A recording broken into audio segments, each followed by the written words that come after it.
Good morning. Good morning, everyone. It's my pleasure to welcome all of you to World Human Sciences and Management Conference 2021 and 22. This is Rudranarayan Das, Executive Director, Center of ADIVASI Research and Development, Odisha. We are proud to announce that this conference is conducted along with the Indian Institute of Management, Sambalpur, Central University of Odisha, Koraput, and Ravenshaw University, Cuttack. I welcome our speaker for today, Professor Duncan Pritchard, and participants across the globe through Facebook and YouTube Live. The broader theme of this conference is AGNOTOLOGICAL context, disciplinary practices of social sciences and policy frames.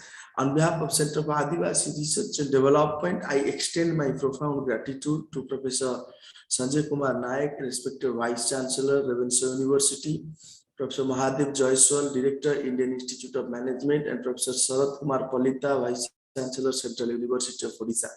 The convener of this largest virtual conference are eminent Indian historian, Professor Chandi Prasad Nanda, and eminent policy activist, writer, and philanthropist, Mr. Charudat Panigrahiji.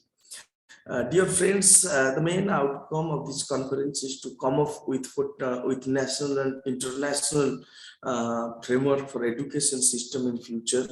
The crux of this conference will be the use of digital technology such as artificial intelligence, augmented reality, and virtual reality that is being increasingly adopted after the outbreak of COVID-19. We hope this conference would help students, faculties, researchers, and all to expand their mental horizon to help the education system to adopt the best in future. Dear friends, the Center for ADIVASI Research and Development is a leading research-oriented institution promoting ethnographic, empirical, and evidence-based research for engaging and addressing the challenges that 21st century globe is facing today. Our prime agenda of this our prime agenda is to come up with potential policy solutions for social change while believing in the idea of debate, dialogue, discussion, and with expertise, experiencing, and education. The institute focuses on marginalized communities and works for their livelihood to protect the nature, culture, language, and identity in particular. The age of modernity has witnessed that change is the only constant phenomena for societal purpose to enhance knowledge. Our information work for them is methodical and avoid paradoxically framework, which are neglected to so many centuries from theory to become practice. Our center believes in the concept of social marketing, which is seriously looking for non-profit marketing and builds new social entrepreneurship for check and balance mechanism to glorify generations to come. Center for ADIVASI Research and Development come to solve with the holistic approach of critical thinking in education to fill the gaps and to plan accordingly for the voiceless communities, for beneficiaries directed self-reflecting global South societies. Dear friends, in today's morning, we have with us one of the very mesmerizing personality, a philosopher, Professor Duncan Pritchard. Professor Pritchard is the Chancellor Professor of Philosophy and Director of Graduate Studies at the University of California, Irvine. He was previously Professor of Philosophy and Chair in Epistemology at the University of Edinburgh. Professor Pritchard's research is mainly in the field of epistemology. Also, he has studied the problem of skepticism and epistemic externalism, internalism, distinction, and rationality of religious beliefs, testimony, the relationship between epistemic and content externalism, virtue epistemology, epistemic value, model epistemology, and the history of skepticism and epistemological contextualization. So we welcome Professor Pritchard to World Human Sciences and Management Conference. Definitely your ideas should make a very vast impact among our students, our researchers, and also professors. So as you suggested, your topic is virtuous education in the digital age. Now, without taking much time, I would like to invite Professor Pritchard to start your talk. Over to you, sir. Thank you very much for that introduction, and I'm grateful to the organizers for inviting me to give this talk. I'm just going to share my screen. Just give me a moment.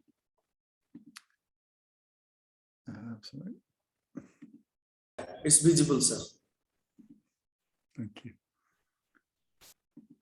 Okay, and I'm going to turn on the subtitles. So I hope this will work. In case this is helpful. Okay, yes, so thank you very much. Subtitle is okay. Okay, so I'm going to talk about virtuous education in the digital age. It's something I've thought a lot about, and as you'll see in this talk, I'm going to be talking about both the theory and the application here. So this is the structure of the talk. I'm going to be talking about what I call the epistemic or cognitive goals of education. I'm going to be suggesting that education should be understood as the development of intellectual character.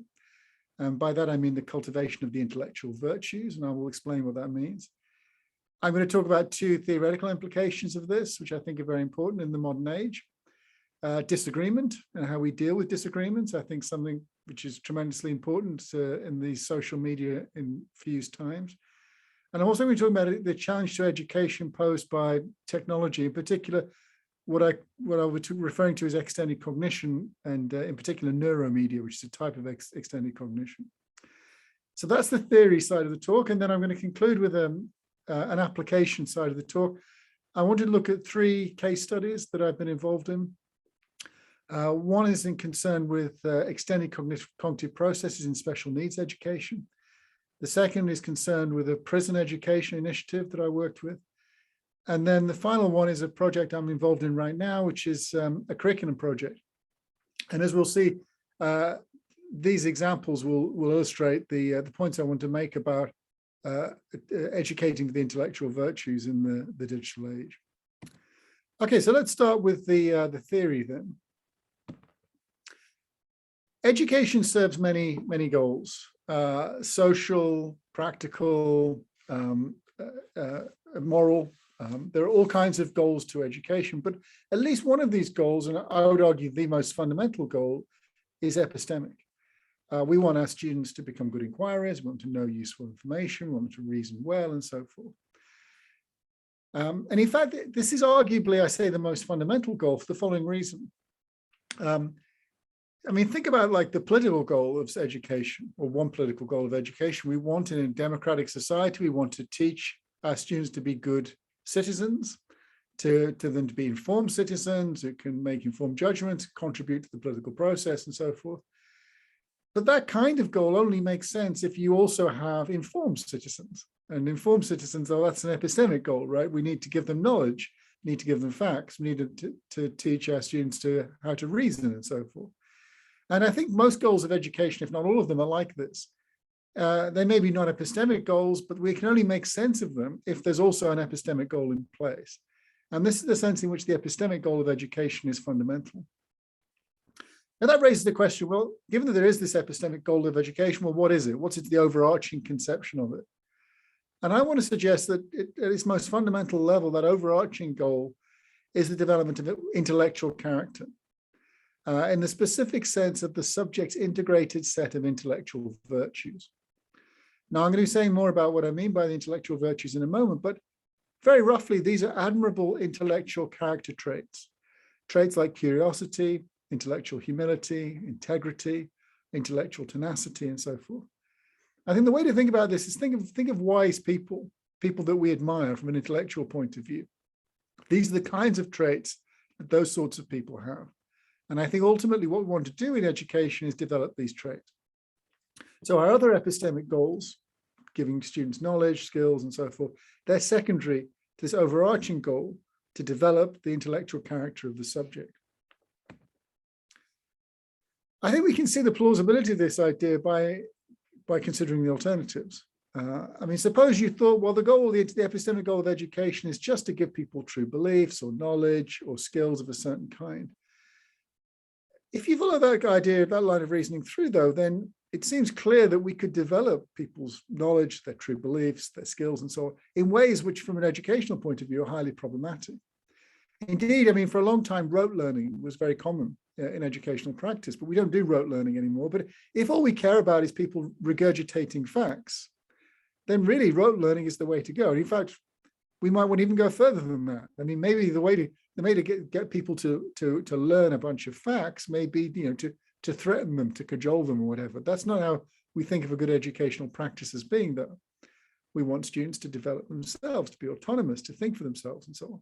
And those kinds of goods don't really make sense if all we're trying to do is to instill certain facts and skills into subjects.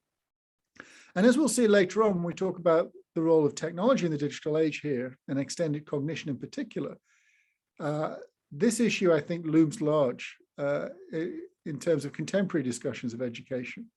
If we think education is just aimed at giving people knowledge, true beliefs, and so on, if that's all it's about, then it's not clear what the purpose of education is in the contemporary world.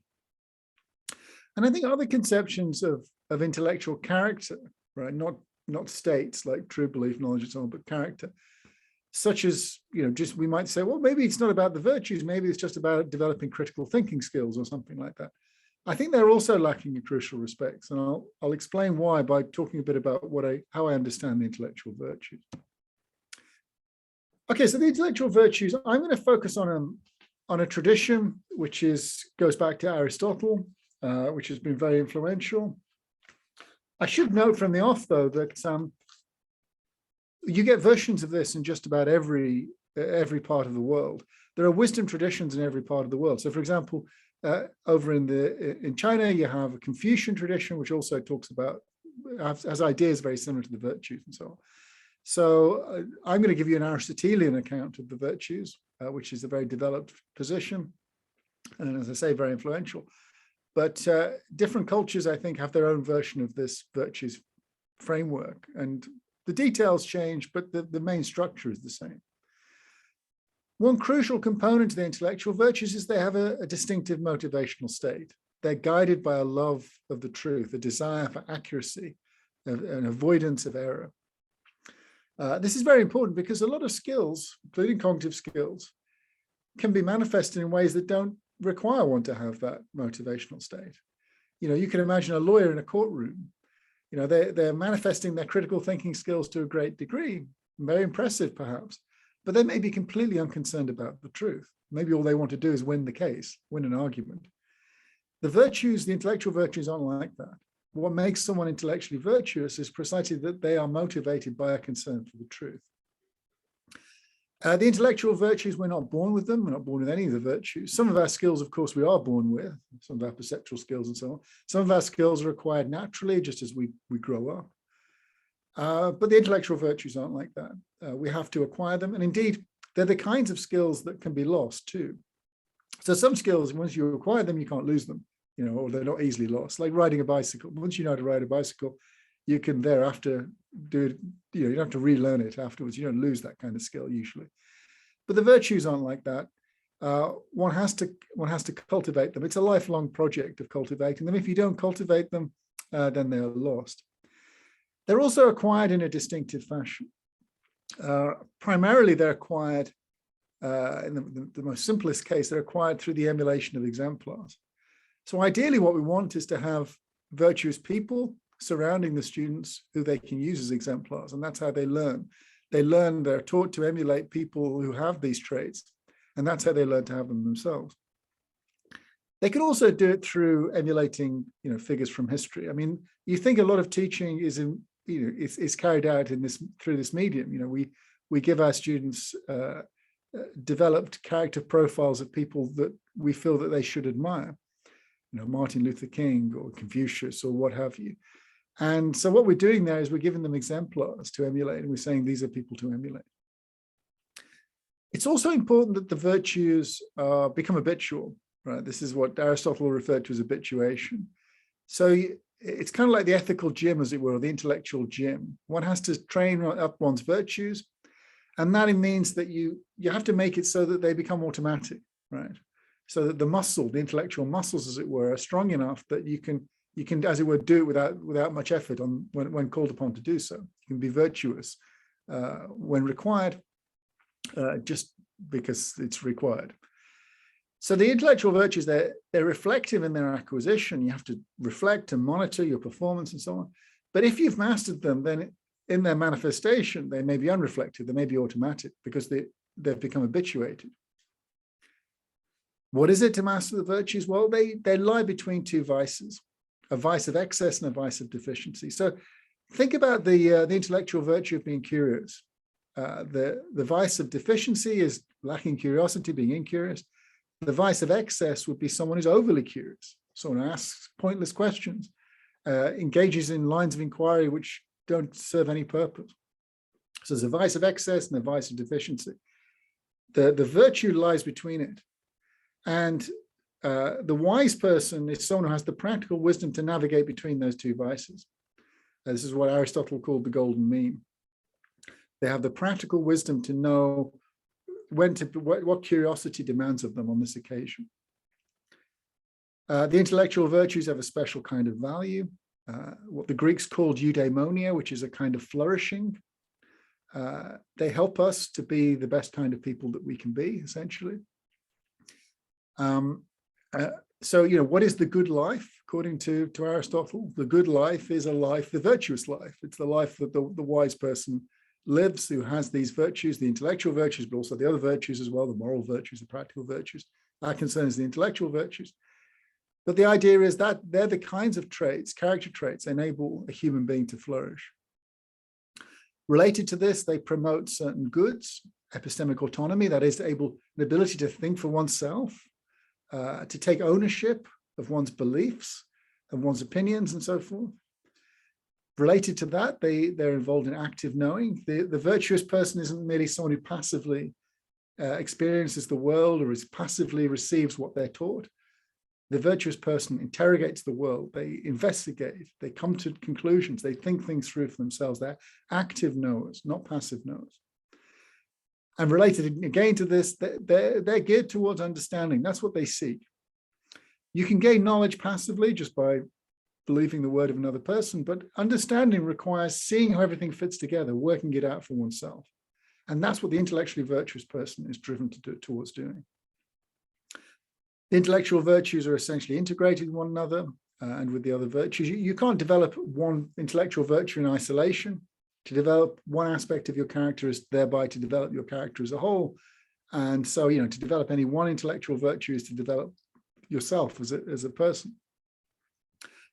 And then finally, they perform a managerial role in one's cognitive architecture. And what I mean by that is, you might know lots of things, you might have lots of skills, but if you lack the intellectual virtues, then you don't put these knowledge and skills to good purposes.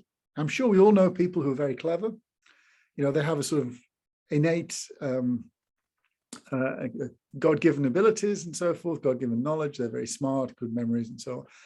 But they may put that knowledge to dumb uses. They may be foolish in what they do with that knowledge. They might pursue, foolish lines of inquiry, pointless lines of inquiry, and so on. And what they're exhibiting there, even though they're clever in one sense, knowing lots of things and having certain skills, is a lack of the intellectual virtues. Because it's the intellectual virtues that marshal those skills, that marshal that knowledge and put it to good purposes. And that's why they're part of the reason why they're so important. So notice the difference here with critical thinking skills, for example. One's critical thinking skills, you might be very good at it, just like a lawyer is very good at winning an argument, but it may not follow, for example, that you have the motivational state of loving the truth. It might not follow that you've acquired them in these distinctive ways. It may not follow that you're going to flourish as a human being through having them and so on. The intellectual virtues are much more sophisticated traits. And that's why it's more plausible, I think, that education, properly understood, its overarching goal is to develop the subject in this sense, to develop their intellectual character, i.e. their virtuous intellectual character. So why might we educate for intellectual virtue? Well, I would hope from what I've said that this is a kind of a question that answers itself. But let me give you some considerations here. There is a view of education which was very dominant for a long time, but I think it's been called into question the sort of predominantly since the 20th century, which is we tend to think these days of education as being something quite specific. It's not a lifelong process, but I think we need to get back to this idea that it is a lifelong process, that in a sense, we're all students. Even if we might not be explicitly students, we might not have primary role at any one time, might not be as students, all of us are engaged in a lifelong project of developing ourselves, developing our intellectual characters. And that goes hand in hand with this idea of the intellectual virtues. Remember, the intellectual virtues have to be cultivated. It's not a case of just learning them and then that's it. One has to keep developing them, keep cultivating them, otherwise they're lost.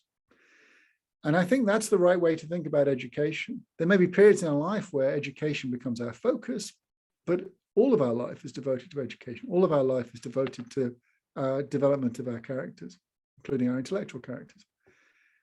Related to this, I think this mitigates against a prevailing conception of education among students that I've noticed. Students tend to view education as very piecemeal, task-focused, grade-focused.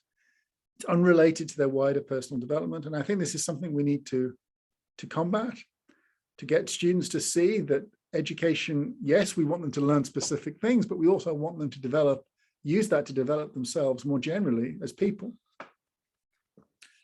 And I also think that the educating for the intellectual virtues has lots of practical benefits as well. I want to consider two. One is the contemporary challenge posed by disagreement, and the other is an educational challenge that's posed by technology in the form of extended cognition. So I'll take these in turn. So disagreement has always been with us, as this image here on the slide illustrates. We've always had disagreements, and they pose a challenge. You know, who should we listen to? How do we navigate our way through these disagreements? Who do we trust? But I think the problem of disagreement has taken on a new form in the information age with the growth of social media. I mean, our students have to navigate their way through epistemic environments where there are multiple sources of information, often involving conflicting viewpoints. Misleading information is rife. It's not obvious always who the experts are. I mean, think about COVID. In these COVID times, all these sources of information about it, about vaccines, about masks, about lockdown strategies, and so on. We have to somehow find our way through that and form our opinions. How do we do that? And I think at least part of the solution lies in educating the intellectual virtues. And in particular, not just in giving people critical thinking skills. I think they do need critical thinking skills, but they also need the intellectual virtues. I say part of the solution, by the way, because I don't think it's all the solution. I think we also need structural ways of dealing with misinformation, for example, fake news and so on.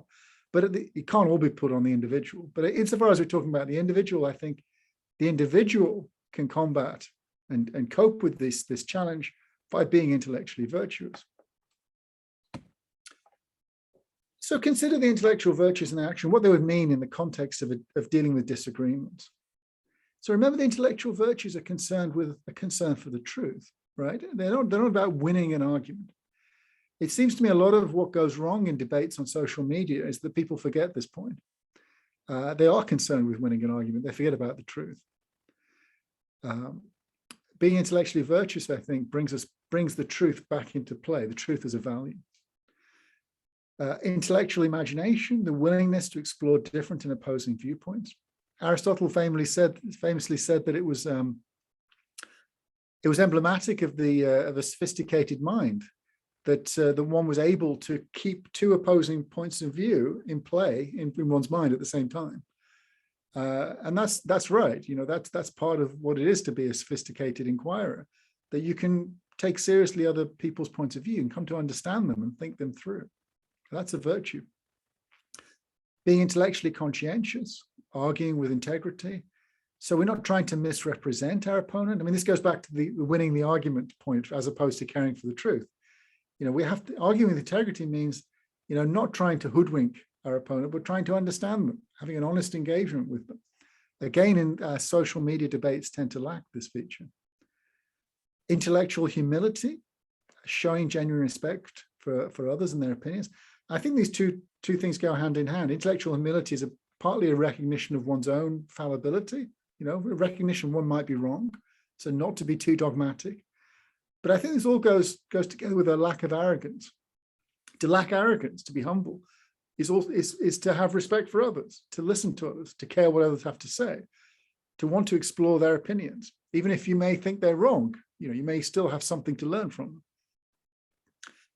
And then there's issues of integration here as well. I noted before that the virtues are all compatible with one another; they're mutually supportive.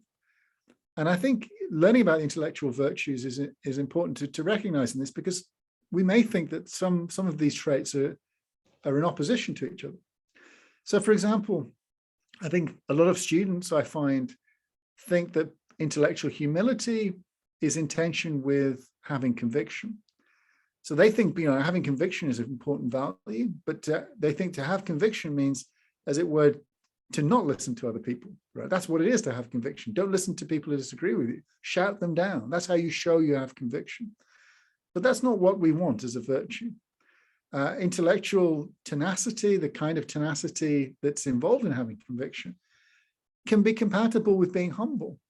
So listening to other people, listening to what they have to say, can be compatible with recognizing one's own fallibility. And so you can have both at the same time. You can be tenacious, have conviction, and also be humble, right? These are properly understood. These kinds of virtuous traits are compatible with one another. So very different from, critical thinking skills, for example. The critical thinking skills could be, you could be training, if you just focus on critical thinking skills, you can be making the issue of disagreement in the modern world worse, because you could just make people very good at arguing. But it's not really about arguing. Arguing well isn't about winning arguments. It's about getting closer to the truth. And that's a different kind of phenomenon altogether. And that's what the virtues are geared towards. Okay, I want to move on to a second kind of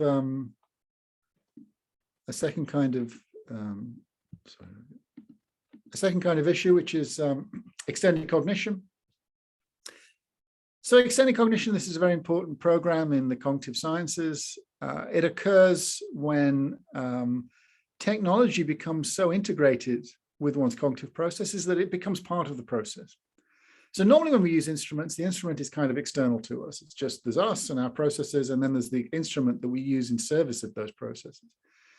But sometimes the way we use the instrument, the technology, can be so embedded in our practices that it becomes part of the process itself. So think, for example, about memory and how we use memory now with our smartphone. Hitherto, let's say lots of phone numbers and things like that, where you would memorize them. I'm old enough that I remember having to know lots of different phone numbers. Now, of course, we offload that task to our smartphones. I don't know any, I know my own phone number and a couple of others, but generally speaking, I don't know any phone numbers now. There's no need to. Why? Because I have a smartphone, and as it were, I've offloaded some of that memorial process onto the smartphone. The smartphone is always with me, and I can seamlessly use it to sometimes recall things through my memory, sometimes through the smartphone. So my memorial cognitive process now includes technology as one of its components. And it's been argued that this is more than just technological assistance with cognitive tasks. It's a kind of cognitive augmentation. And in particular, there's in its most extreme form, which we'll get to in a moment, neuromedia, I think it's very clear this is a kind of cognitive augmentation. And one thing we're witnessing with technological advances is there's a huge increase in extended cognitive processes. A lot of our cognition now, I think, looks like extended cognition. In a way, it wasn't, like even 20 years ago. I think this becomes very clear when we look at neuromedia. So neuromedia, we're talking here particularly about information processing, extended cognitive processes. And they have a particular feature in neuromedia where the processing technology is so seamlessly integrated with our onboard their innate faculties that often you can't even tell which you're using. So, imagine, for example, the smartphone, it's out, the memory, as it were, the memory in inverted commas is outside your head, it's in your hand. So you're aware when you're using the technological memory as opposed to your biological memory, because, one's in your head and one's outside your head.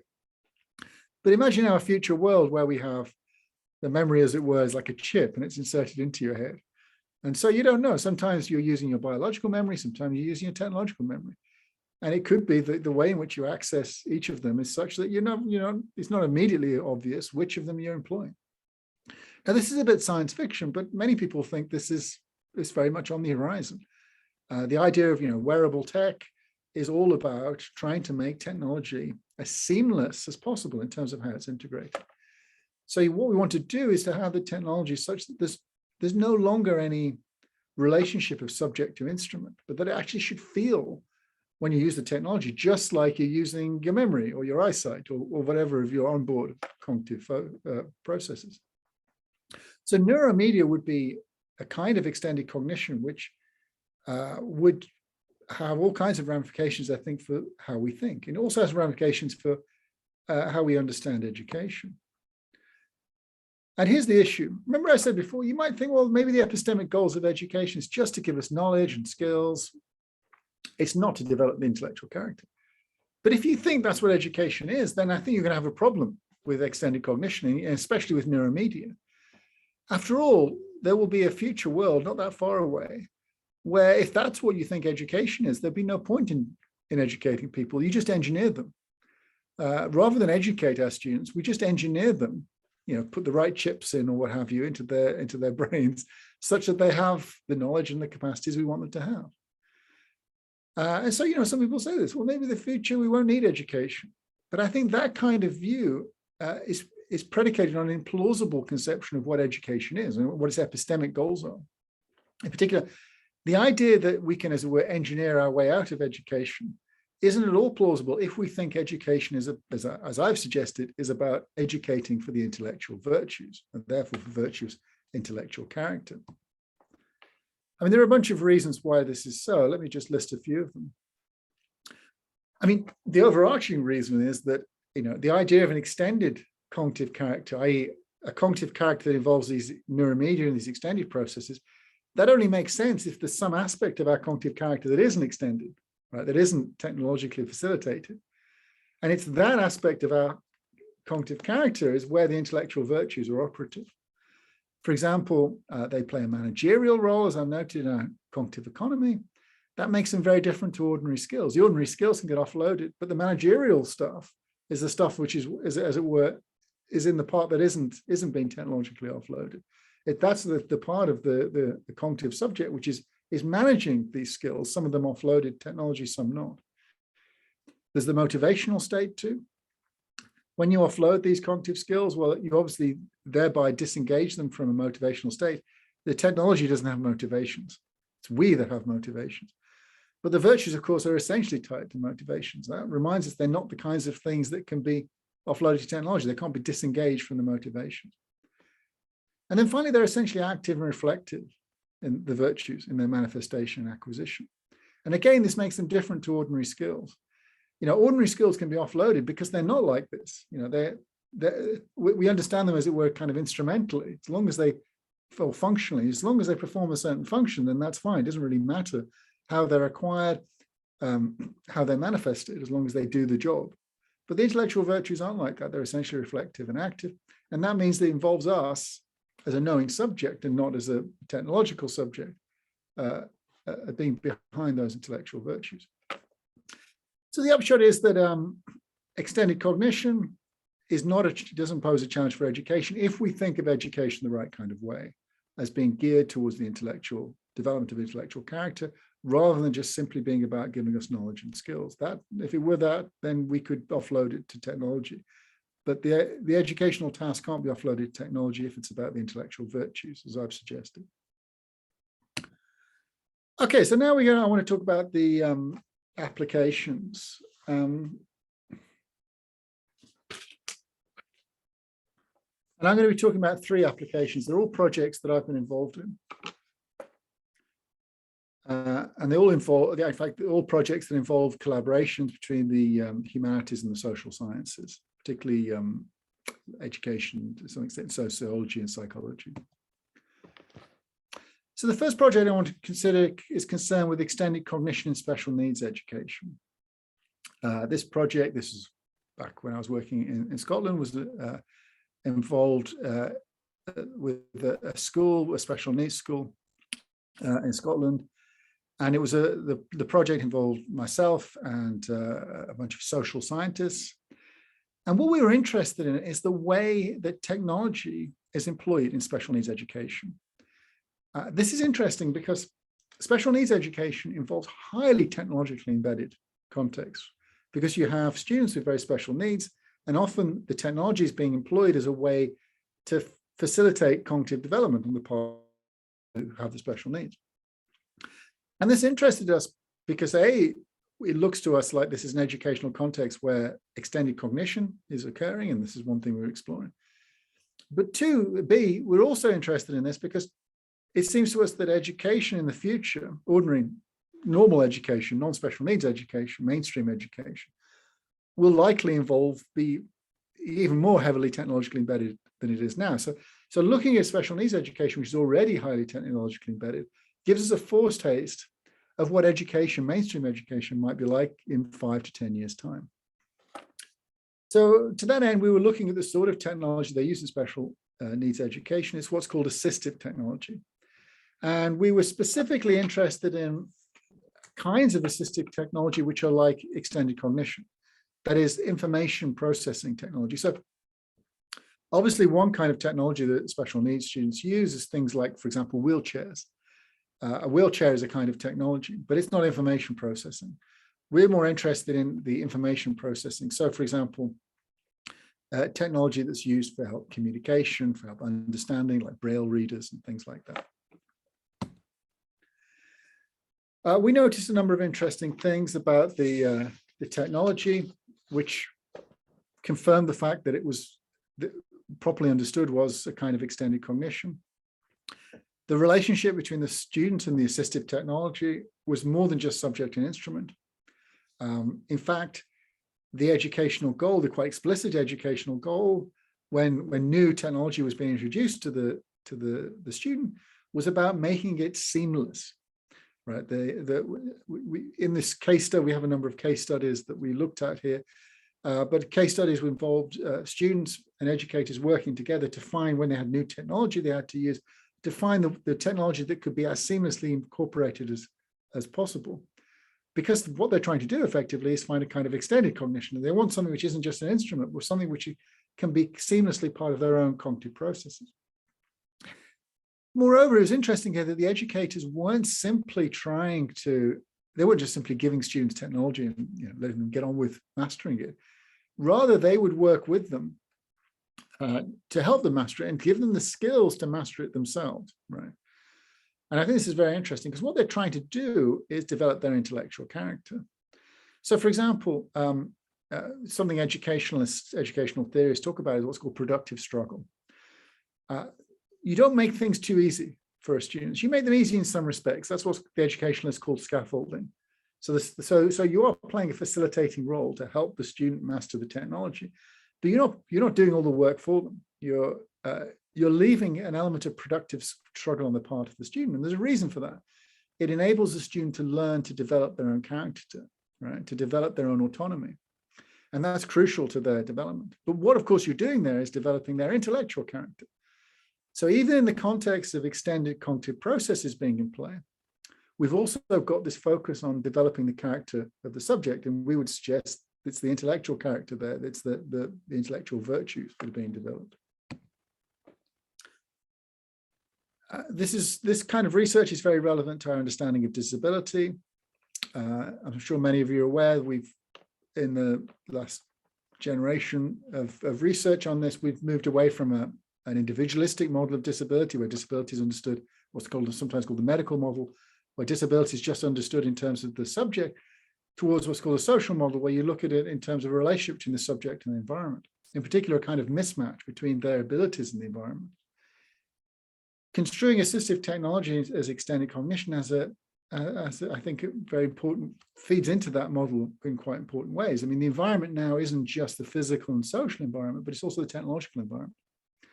And this comes out, I think, very clearly in some of the implications that we drew from this project about assistive technology and its use in special needs education.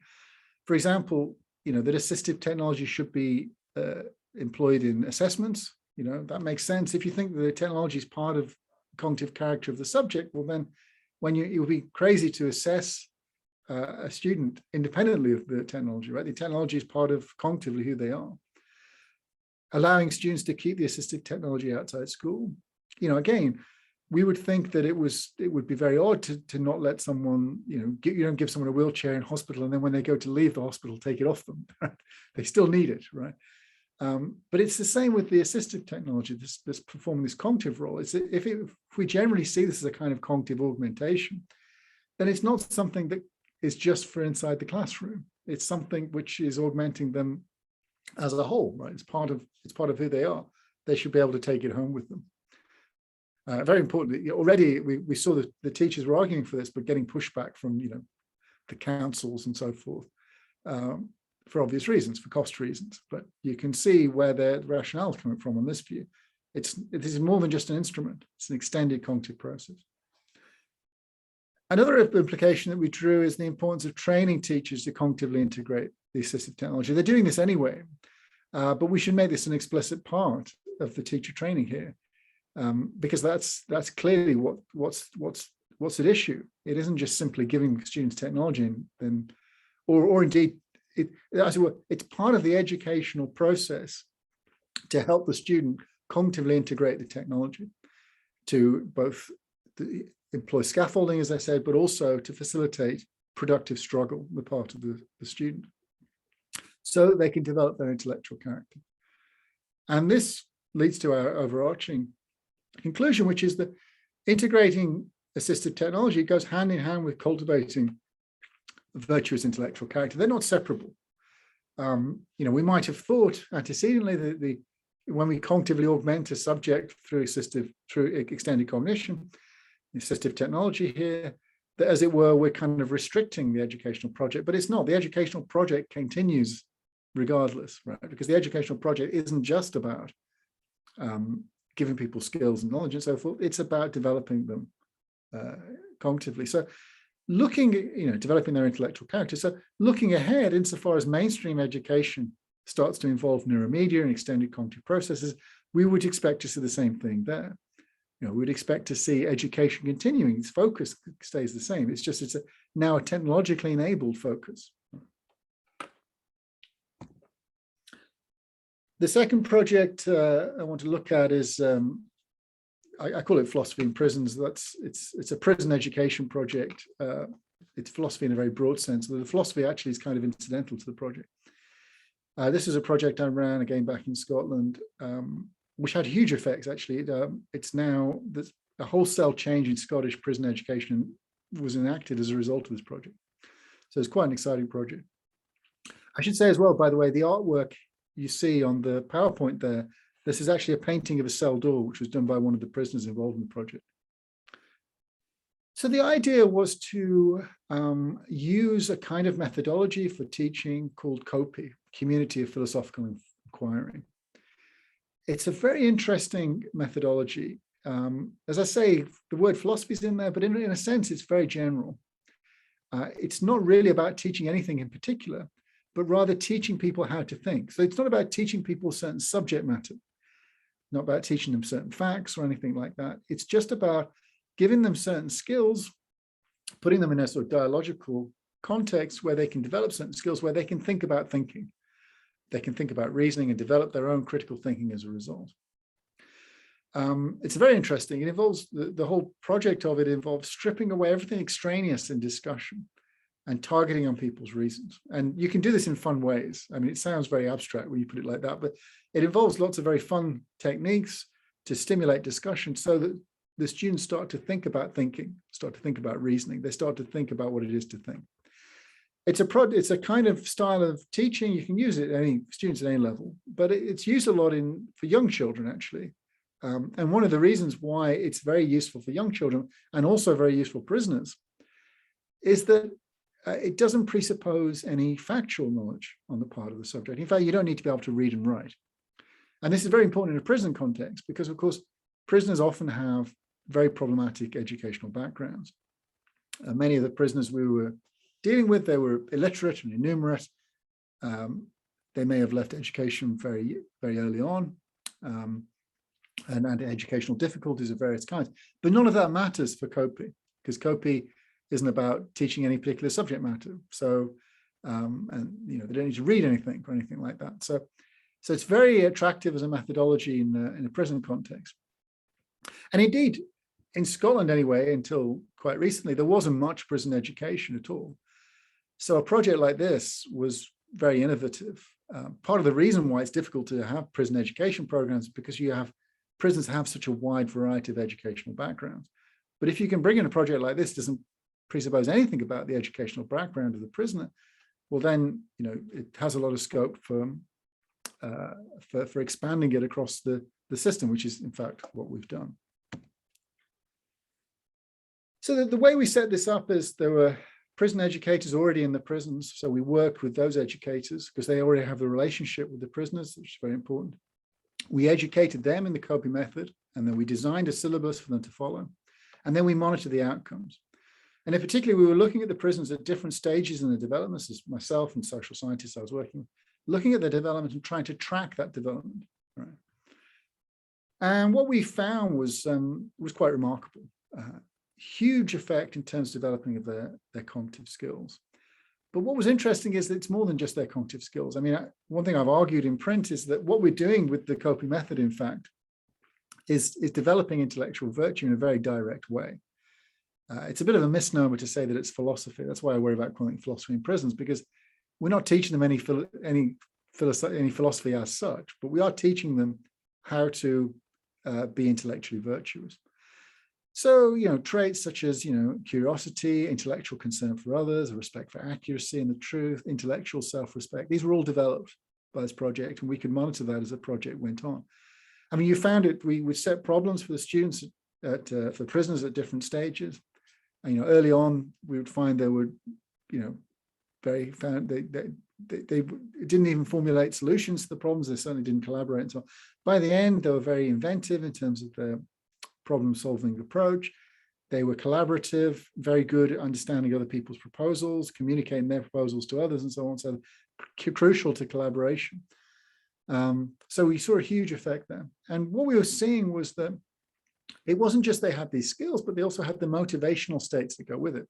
A concern for accuracy, the truth, thereby a concern for others and for reasons and so forth.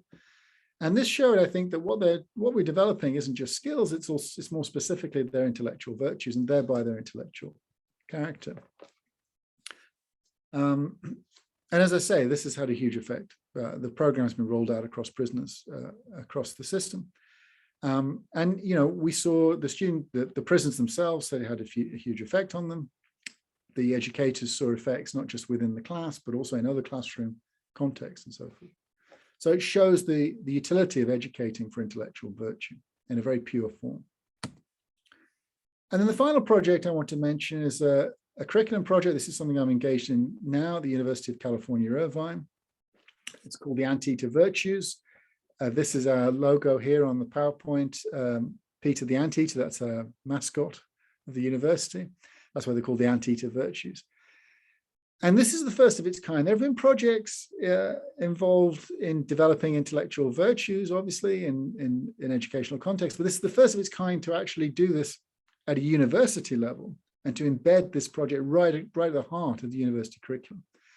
So the idea is no matter what you're studying for at UCI, which is a leading research university, it's in the University of California system, so a very high profile university. Whatever subject you're studying, you will learn about the Anteater virtues, you'll learn about the intellectual virtues. We're trying to make educating for intellectual virtue a core part of every student experience. Now, at the moment, we're focusing on just 4 virtues, which we call the Anteater virtues. We've chosen them because we think they're very important in the educational context at that level. Curiosity, which of course drives all inquiry. Integrity. So this is useful, it helps us to think about issues about academic misconduct and plagiarism and so on, but more than that, thinking more about what it is to be a good inquirer. And then a pair of virtues, which I think go together very importantly, intellectual humility and intellectual tenacity. I noted earlier when we talked about disagreement, the importance of students to recognize how having conviction can be compatible with intellectual humility. Listening to other people can be compatible with having conviction in one's own opinions. And I think that's why it's important to have intellectual humility and intellectual tenacity in there together for students to see how they fit together. So this interdisciplinary project, it's people, faculty from across the curriculum engaged in this, not just philosophers. In fact, there's only 1 or 2 philosophers involved in this.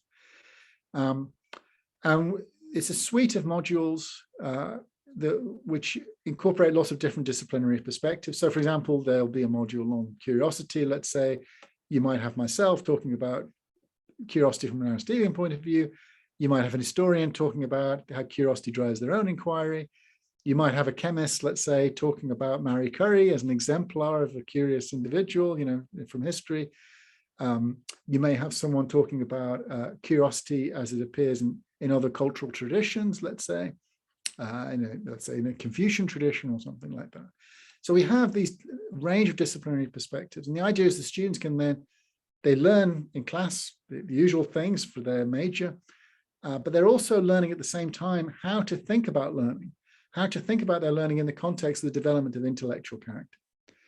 And this was accompanied by an educational study, which is trying to examine the effects of this. This has been running alongside. So we have the educationalists and social scientists trying to examine the effects of this initiative.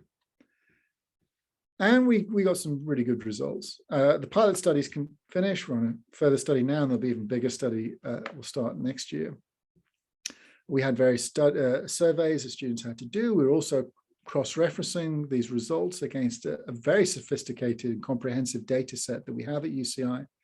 Includes such information as gender, ethnicity, educational background, their first generation students and so forth. And what we saw was a big effect. Students who took the modules, they scored very high on what are called need for cognition scales, which are a good way of measuring curiosity. Their knowledge and understanding of the virtues and how they relate to education was enhanced. And it also led to higher grades. Students who did these modules tended to do well relative to the control group. Moreover, these results were stable across the key demographic groups. It didn't matter what your gender was, didn't matter your ethnicity, didn't matter whether you were low income or first generation. The positive result was stable. And this is a very important result because any educational intervention you would expect to have positive results. But often the educational interventions, their positive results are very variable across the demographic. So, one thing you'll find, for example, that students who are doing well will benefit the most from an educational intervention, and students who are doing badly will benefit the least. That's one standard effect you get with educational interventions. Here, though, we find the not just a positive effect, but a stable positive effect across demographics, which is a very important result. So what this shows, I think, is that educating for the intellectual virtues, it shows how important it is, as an educational aim. It also shows how making this explicit, which is what we're doing here, can amplify the positive effects of educating for intellectual virtues. And indeed, it shows this is important at all levels. There's another issue here, that we've done. We might talk about educating for intellectual virtues for children, for prisoners, but now we're talking here about a research-led university and so on. At every level, educating for intellectual virtues has positive educational outcomes. Okay, so conclusions. We have some theoretical and we have mainly theoretical conclusions. The overarching epistemic goal of education, I've argued, is the development of intellectual character, where that means cultivation of the intellectual virtues. I think there's practical benefits of this. It helps students navigate disagreements in the information age. They can't be offloaded technology via extended cognition, like many other skills. So as technology becomes part of our educational context, this won't pose any challenges for education. In fact, education will continue much as it did before. It will just be mediated via technology in a different way, but the same practice of developing intellectual character will be there. And I've argued that you can see these points in application in educational projects. The special needs case shows why the educational practice isn't undermined by the presence of technology. And the prisons case and the curriculum project show the tremendous educational value of educating for the intellectual virtues. And I also have some reading here. So I've shared the PDF with the organizer. And I'll try and share it again now, actually, so everyone can see. You can chase up some of this literature if you're interested. Okay, thanks very much. I'll just close this now. Thank you so much, sir. Very wonderful and very enlightening session, and presented so nicely, and so you are a very fantastic from your observations and from your point of view. Now I'd like to invite Professor Shubham Das to conduct the question and answer session, please. Thank you, Dr. Jana, and first of all, thank you, Duncan, for such an insightful presentation. And I have some questions for you. So how you look at the idea on philosophical skepticism so far as the idea of Friedrich Nietzsche's who always told about the prejudice done by the philosophers or the metaphysicians hitherto in search of truth or in the name of will to truth. So that fundamentally missing in dogmatic philosophy. For example, that what Friedrich Nietzsche has told in his book The Good and Evil. So one example I'm going to cite, that Plato's invention of pure spirit and Plato's invention of the pure spirit about. So how do you look at this? Yes, thanks for the question. Nietzsche has Nietzsche has a very depressing view of humanity. He talks about I'm trying to remember, maybe Beyond Good and Evil, but various places at any rate, he talks about how what he calls terrible truth that we can't accept. So he thinks that the truth is terrible, and in particular he thinks there are various truths that are terrible. Like one is that we're going to die, that life is suffering, that there is no purpose or point to it, there is no afterlife, there's no redemption, there's no justice, there's no such thing as morality, and so on. So all these truths he thinks are terrible, and he thinks they're so terrible that we can't live with them. And I mean, qualified a bit. I mean, I think he thinks that there are certain great thinkers, the self-overcoming men, sometimes called the Superman, that they might be able to somehow take these, embrace these truths. But most people, they would go insane. They can't accept the truth. And so he mentions this because he thinks that, we talk about the will, people talk about the will to truth, but he thinks that they're kind of hypocritical because no one really follows through on the will to truth, because if they did, they would embrace the terrible truths. And we can't embrace the terrible truths. We try and avoid the terrible truths. So that's the first thing to remember. What Nietzsche's saying here about the will to truth, it only makes sense. You have to understand that in the context of him thinking that there are these terrible truths. Now, we might not agree with him about that. I mean, I'm sure lots of people don't. For example, lots of people wouldn't agree that there's no such thing as justice, wouldn't agree that there's no such thing as afterlife, and so on. So if you don't accept the context of what Nietzsche's saying, then that would change what you think about the will to truth. The other thing to remember here is that Nietzsche's talking about the will to truth as if it's kind of an overarching will. It's like it's not moderated by anything else. On the Aristotelian conception, the will to truth, or the desire for truth, is part of a general desire for the good. Now, what that means is that for Aristotle, the wise person, they have intellectual virtues, what we talked about today, but they also have moral virtues and practical virtues. So they're all fused together. And so the concern for the truth is just but one of their concerns. It's not their only concern. I mean, they're also concerned with practical things and with moral things as well. And I think that's important too, because Nietzsche's clearly describing the will to truth as if it's like the only thing you care about, or something like that. Like it's kind of perfect inquirer only cares about the truth. That's not how we're to think of it. Truth is a value, it's an important value, but it's not the only value. There are other values too. As Aristotle would say, that the good is more generally a value, of which truth is just one aspect of the good. So that's what I'm very, in some respects, sympathetic to lots of things Nietzsche says, but I think on this score, his skepticism, as it were, is driven by certain commitments he has to the truth being terrible. And it's also based on, I think, a kind of extreme way of thinking about what it is to care about the truth. My another question is that most of the liberal democracies of 21st century are in crisis. You know, the state machinery and politics and media trying to wash the human brains by spreading ignorance through false propaganda, by most of the brainwashing machines like TV, social media, and etc. So that political parties can sustain in power for a long. So my question is, what need to be done in the age of particularly the post-truth for the growth and sustainability of the critical thinking so far as the agnotological context is concerned? Yeah, okay, that's a great question. I think there are two directions in which we need to confront this. One is structural, so it's the structural level, the other is at the level of the individual. So what I've been talking about today is primarily at the level of the individual. So I think educational practices, we have to give students, we have to focus our educational practice on giving students intellectual virtues as a way of combating precisely this sort of misinformation. I mean, that's why I mentioned disagreement. I mean, the issue of disagreement, the reason why it's so problematic now in the modern world is because there's so much misinformation. And it's not just, I mean, there's always been misinformation, but now it's coordinated. You know, it's designed. There's fake news. There are whole actors.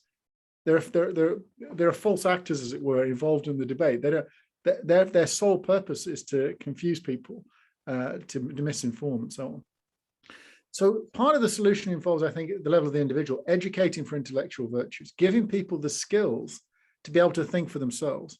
It's partly critical thinking, but I think it's more than critical thinking because it's about the kind of intellectual autonomy that the intellectually virtuous subject has. So that's part of the solution. I think another part of the solution, though, is structural. The individual can't do it all themselves. We need structures in place for combating, for example, fake news. You know, and this is going to get worse because of deep fake videos, for example. I suppose you've seen them. So these are videos where, you know, you might have a famous person and it looks like them and they're saying things, but it's not them. It's just artificial, right? But so now you have a new kind of misinformation. You know, take someone you admire, Chomsky, let's say, but now Chomsky's saying things that are surprising. You know, you believe Chomsky, but who's this person? Is it Chomsky? Is it someone else? And this is a way of undermining trust in anyone. And that's why we need a kind of a way of sort of, it's a very difficult challenge. We have to somehow epistemically police the internet without at the same time restricting free speech. That's really difficult. I think it can be done, but I think it's difficult.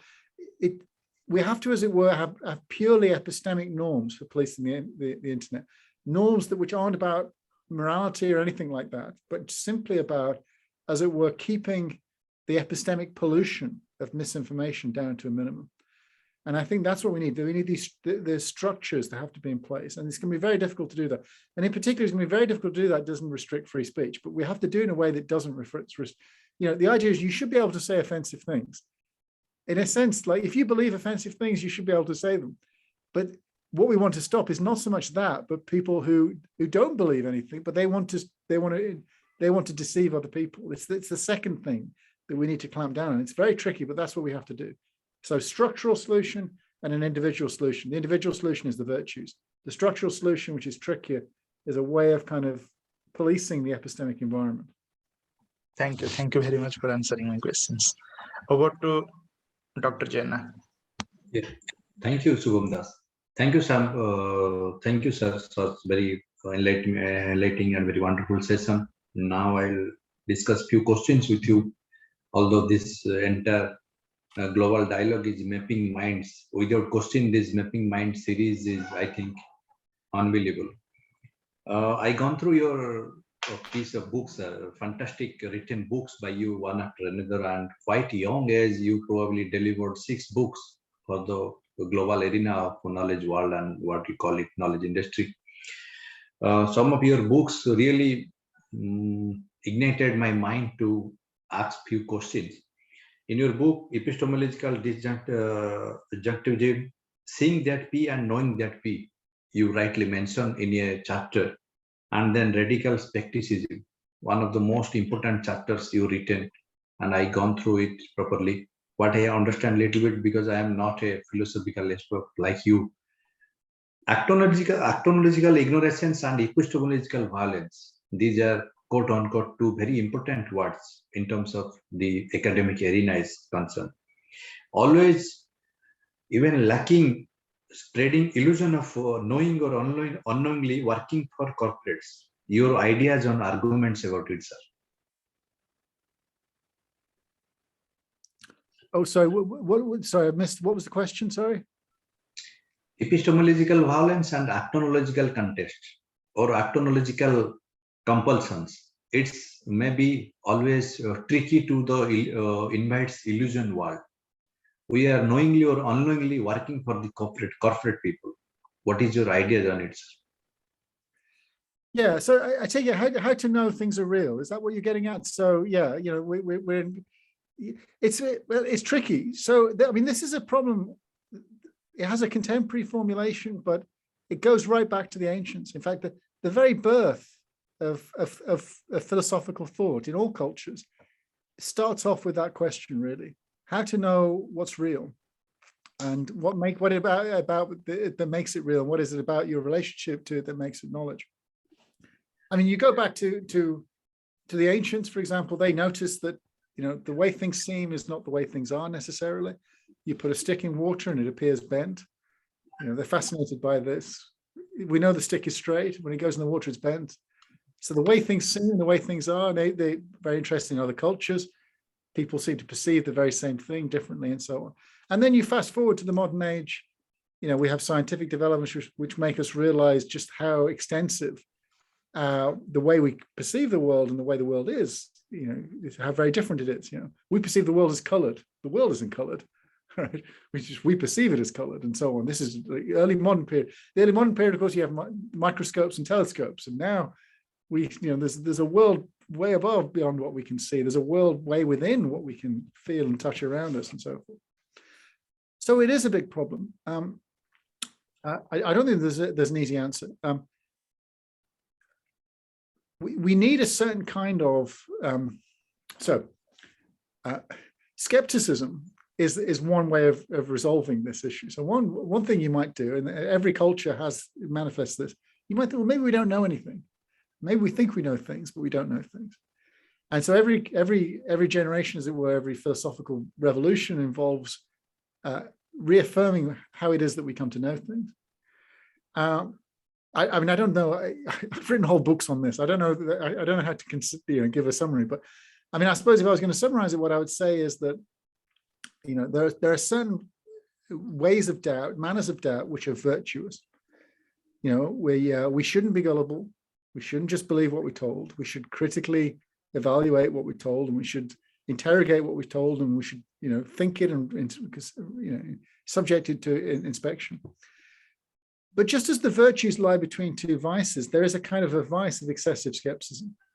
So part of what it is to be a virtuous inquirer is to know, is to navigate between those extremes. So one, you know, the deficit would be not being critical, being gullible, accepting what you're told. That's the vice of deficit. But at the other side, the corresponding vice is a vice of excess, of being overly skeptical, not accepting anything, applying, you know, incredibly austere epistemic standards that no one could possibly meet.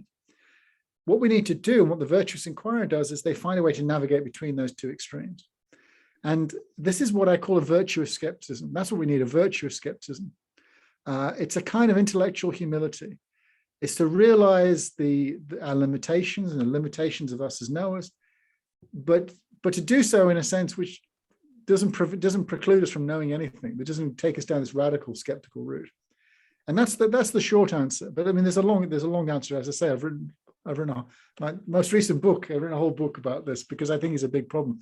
But that's basically how it fits with the virtues. The virtuous inquirer navigates their way between the two extremes, extreme doubt and extreme belief, as it were. And they have a kind of a moderated view. And that's where the answer lies. Thank you. Thank you so much, sir. And another question for you from today's night and our morning. What is your ideas for poor countries of third world perspective or third world challenging countries? How they develop critical thinking when they fight 24/7 with hunger? What is your idea, sir? And what is your suggestion to them? like us. We are in Yeah. a poor country. Yeah, I mean, obviously, so one way to think about this is education as a good can be done in ways that are kind of zero cost. I mean, think about the prisons project that I described. You don't need technology. You don't need, there's no great sophistication there. We didn't use books. You don't need books.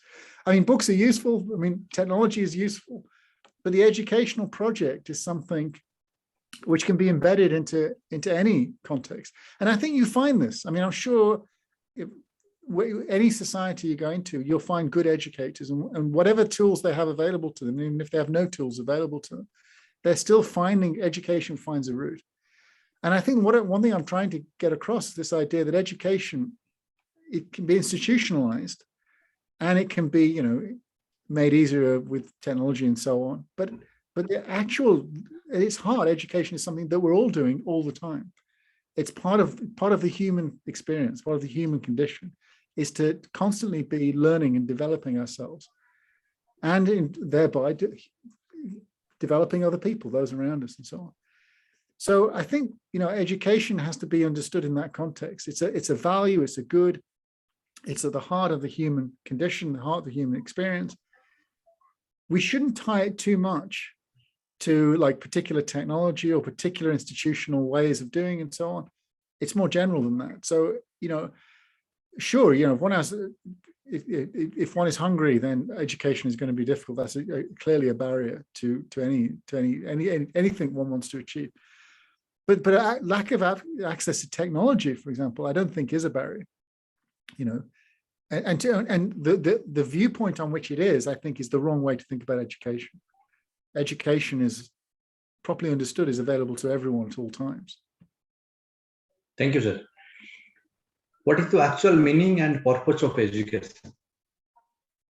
Is a peaceful and harmonical society, or preparing young minds to become digital coolies, quote unquote, digital coolies for job market of the global industries? What is your suggestions and what is your observation, sir? Yeah, well, this is precisely what I'm trying to say, is that we shouldn't think of education as just molding minds for jobs. That's the view of education that I rejected, the one on which education is about giving people very specific skills, useful skills. I mean, we do want to give people useful skills, but that's not really what we're about. We're about cultivating their character. We're about helping them be better people. I mean, I'm focusing on the intellectual development. You can think of it morally as well. I'm more interested intellectually, what it is to be a good reasoner, thinker, and so forth, cultivating yourself in your intellectual character. And this is one thing I'm trying to instill. I mean, at my own university, this is what's driving the project. I think the students think of their education as just means to an end. They want to learn certain skills, they want to get certain grades, and then they want to go off and get a job. And the idea is, education is something that happens in a particular frame of time, and when it's done, it's finished, and then you go off and you get your job. But what we have to have is a different way of thinking about education. That's a kind of, I think, a hellish way of thinking about human beings and their developing their capacities. Human beings can be so much more than that. And education can be so much more than that. If we can teach students right, then they can see that the education isn't just what they get in the classroom. It's happening all the time. What they get in the classroom is like an explicit formulation of it, but education is part of what it is to be a human being. And it doesn't finish when they get their degree. If it's done properly, it's something that will carry on. In fact, it will never end. There is no point at which you can just wax. You have to continue cultivating your virtues until the day you die. So it's not just about training people up for the workplace. And in fact, by the way, if you're a manager, if you're running a factory or what have you, or you're a president of a country, this is the education you should want, because in the future, there's no point giving people very specific skills. People are going to have to change careers. They're going to have to be flexible. They're going to have to adapt. They're going to have to learn to work with each other. They're going to have to learn to adapt to new circumstances and change conditions or what have you.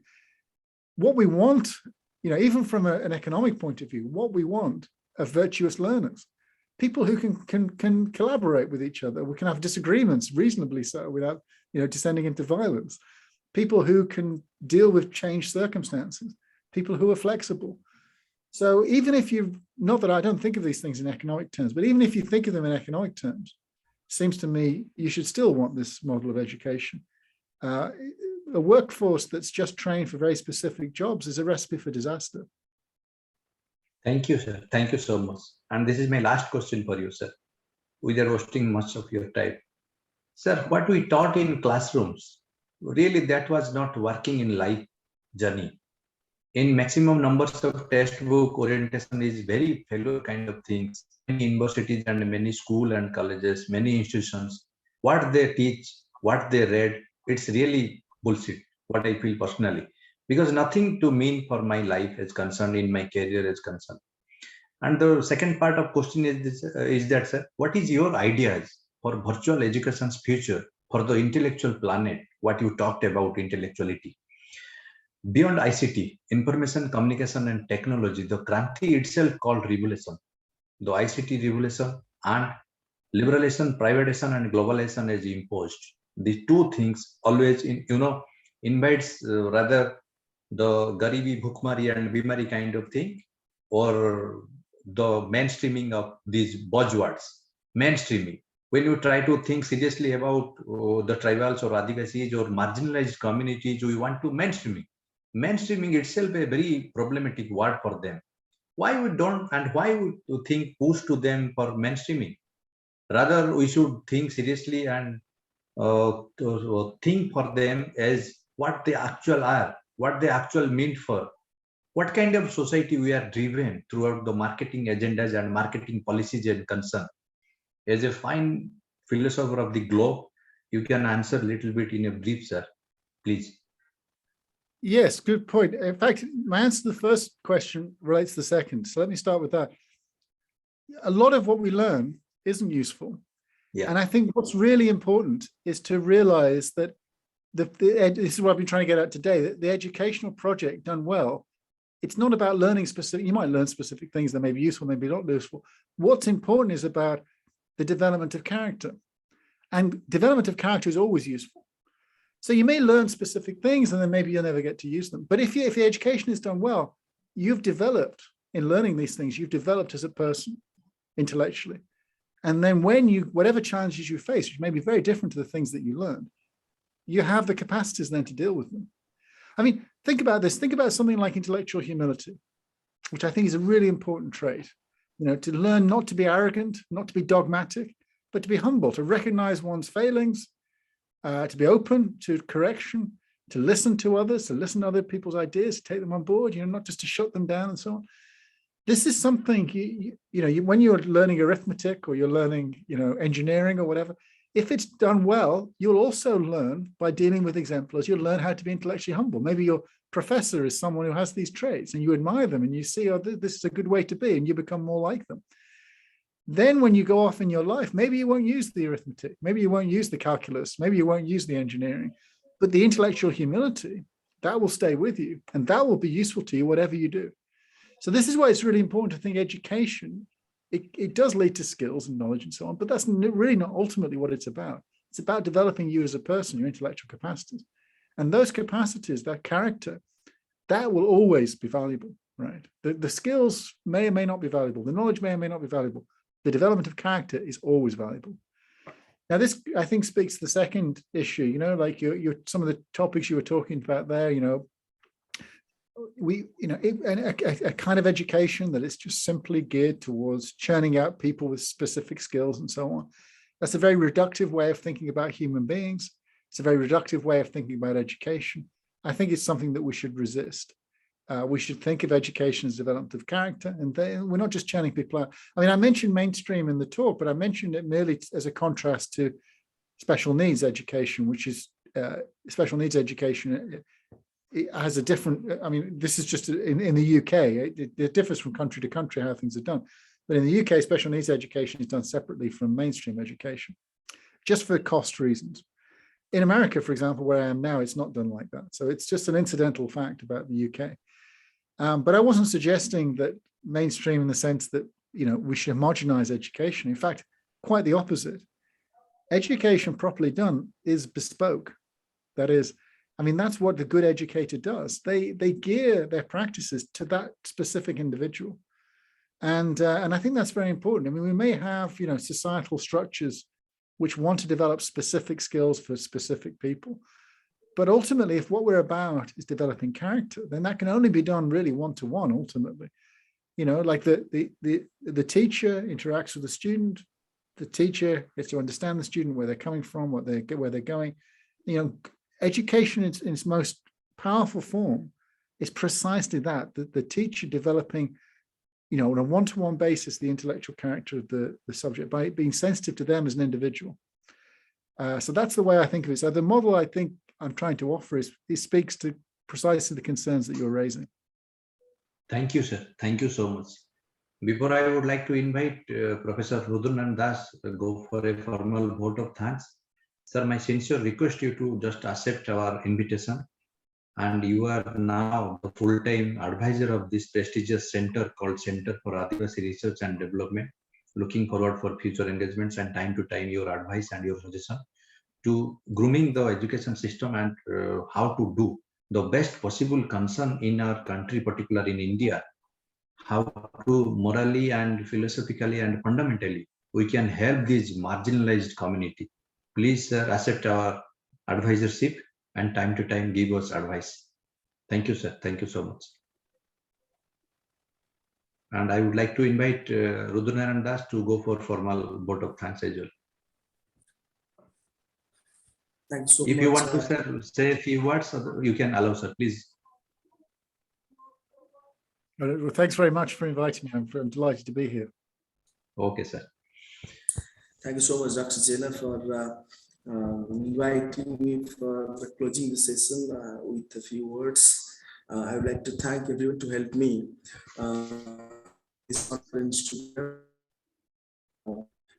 First of all, at the outset, my big thank to our speaker, Professor Pritchard, who definitely deliver a very splendid and exquisite deliveration on the present context of education in the age of virtuality and how we can deal with this COVID pandemic and also develop our educational system worldwide.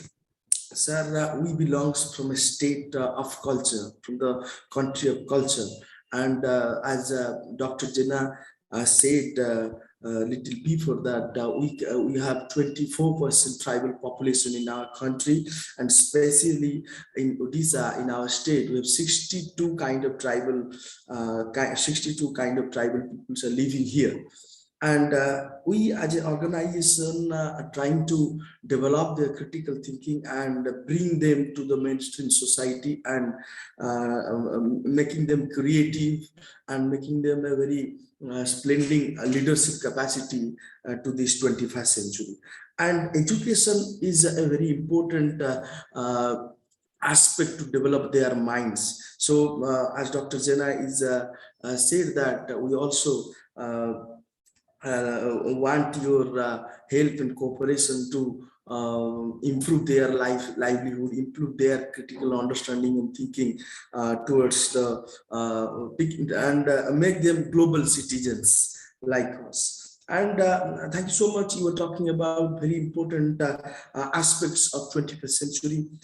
These are very important for our researchers, scholars, students who are definitely very much anxious to listen to.